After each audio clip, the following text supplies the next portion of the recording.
जो फैक्ट्री में माल बन चुका है उसको हमें टैक्स पे करना पड़ेगा गवर्नमेंट को, उसका एक्साइज ड्यूटी कहती है। और एक्साइज के प्रोविजन मैंने भी पूरी तरीके से नहीं पढ़ी, ना मेरे कोर्स में है ना मैंने पढ़े। फाइनल में आऊँगा, रिजल्ट आने के बाद फाइनल पढ़ूंगा, उसके बाद पढ़ूंगा पूरा एक्साइज। एक्साइज का वेरी वेरी वेरी बहुत कॉम्प्लिकेटेड भी है थोड़ा समझना। आपका एक बिजनेस स्टडी में चैप्टर आएगा, जब हमने बिजनेस स्टडी पढ़ी थी तो शायद वो 9th से 12th चैप्टर था, उसके अंदर एक्साइज के बारे में पढ़िए। एक्साइज होता क्या है, एक्साइज इंस्पेक्टर कौन होता है, एक्साइज इंस्पेक्टर करता क्या है। वो एक्साइज इंस्पेक्टर ये चेक करता है कि जो गुड्स एंड सर्विसेज जो हमारे गुड्स को प्रोड्यूस कर रहे हैं उसकी क्वालिटी क्या है। उसके बाद अपने बिजनेस स्टडी के अंदर आप सबको कंसल्ट करना, उसके अंदर लास्ट चैप्टर होगा जब हम स्टडी करते हैं तो एंड में पढ़ाया जाता है वो चैप्टर, मेरे को थ्योरी याद नहीं है, बट उसके अंदर एक्साइज के बारे में आपको बेसिक नॉलेज मिल जाएगी। What is excise. अब एक्साइज कोई इंस्पेक्टर है वो चेक करेगा कि गुड्स एंड सर्विसेज क्या है। अगर किसी को कोई बुक्स और एंड में जो चैप्टर्स है ना उनके अंदर आपको एक्साइज के बारे में बेसिक नॉलेज मिलेगी। तो जिस चैप्टर में एक्सपोर्ट इंपोर्ट के बारे में जोर दिया गया है, एक्सपोर्ट इंपोर्ट का प्रोसीजर बनाया गया है, उसी के अंदर नहीं आपको एक्साइज के बारे में थोड़ी बहुत लिटिल नॉलेज मिल जाएगी। और उसके अंदर यही बताया जाएगा एक्साइज का टैक्स क्या होता है, एक्साइज के रेट क्या होता है एक्साइज के बारे में, उसमें आपको इन्फॉर्मेशन की व्हाट इज एक्साइज और मोर और लेस व्हाट इज एक्साइज या फिर इंस्पेक्टर से रिलेटेड समथिंग लाइक दैट, आपको कुछ ना कुछ नॉलेज जरूर मिलेगी। सर एक्साइज है ना और कोई यूज साइज के ऊपर एक्साइज ड्यूटी लगती नहीं है, मैन्युफैक्चरिंग के ऊपर meaning batch manufacture trader professionals के ऊपर तो खैर सर्विस टैक्स लगता है, बैच ट्रेडर्स के ऊपर ज़्यादा लगता है, मैन्युफैक्चरर्स के ऊपर लगता है। एक्साइज खाली बिग मैन्युफैक्चर तो कुछ लिमिट होती है, आई थी लिमिट है उसकी, मेरे को अगर मैं करेक्ट हूँ या मैं करेक्ट हूँ उसका क्या 1 करोड़ रुपये से ज़्यादा जिसके टर्नओवर गुड्स प्रोड्यूस होता है, लिख लेना, मैं रेक्टिफाई कर दूंगा। मैं गलत हुआ ना मैं नेटवर्क से क्या सर को बता दूंगा क्या मेरी बुक से कंसल्ट करके, लेकिन शायद 1 करोड़ से ऊपर जिसका कुछ मैन्युफैक्चर होता है उसको एक्साइज ड्यूटी पे करनी पड़ती है। और एक्साइज की अथॉरिटी बहुत स्ट्रिक्ट होती है, बहुत ज़्यादा as compare to sale tax and service tax.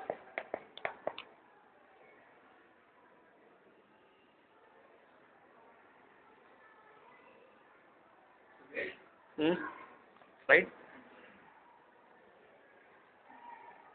India के अंदर सेल टैक्स की जगह वैट कैसे यूज किया गया था, मैंने आपको पहले बताया 2005 में।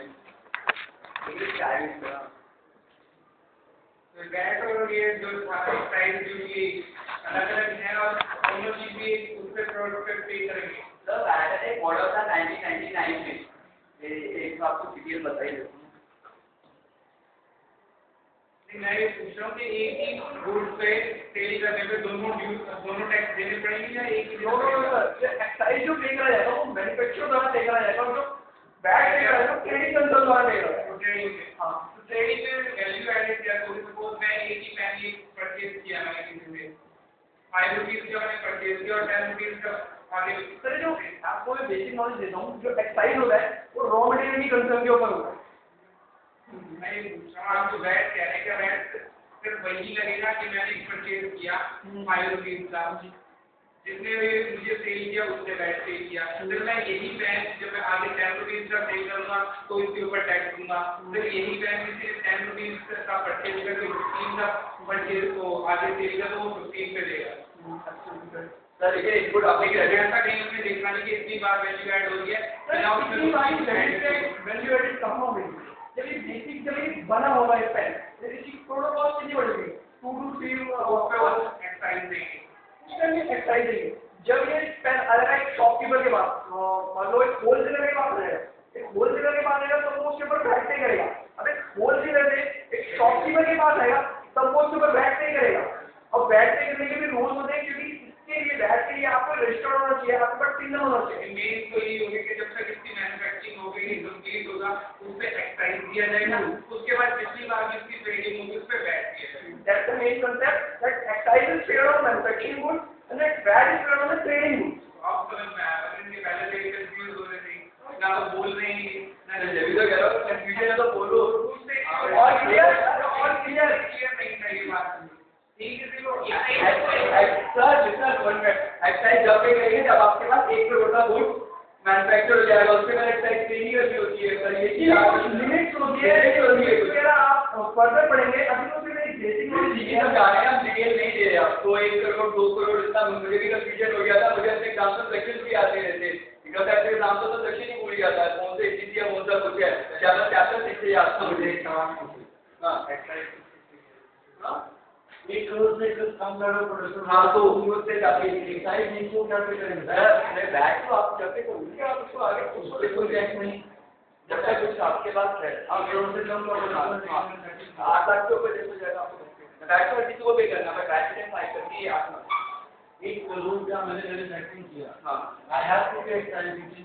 हाँ, यू हैव टू किया, मैं 90 लाख का प्रोडक्शन किया, मैन्युफैक्चर किया, मुझे कोई टैक्स नहीं पे करना पड़ेगा। You have to sir excise नहीं नो टैक्स आपको, कोई बैक तो आपको पे करनी है, क्या वैट पे करना है। बैक तो हमेशा पे करनी है। यानी कि वैट जो है 1 करोड़ तक में वैट पे करना है। नहीं सर, नहीं, ऐसा कुछ नहीं है, वैट ऐसा कुछ नहीं है। एक्साइज ड्यूटी मैन्युफैक्चर के ऊपर लगती है, ये इसलिए लगती है, ये क्या लेकिन सबका सवाल ये है कि 90 मेरा सवाल ये है, सवाल सुन लीजिए।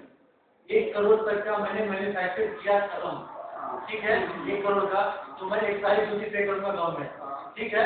अगर मैंने 1 करोड़ का नहीं किया, 50 लाख का करोड़ प्रोडक्शन किया, तो मैं एक्साइज ड्यूटी नहीं पे करूंगा, नहीं करोगे, कोई और टैक्स पे करूंगा, वैट पे करूंगा ना, वैट पे करूंगा ना। As a manufacturer I am paying VAT, ठीक ना।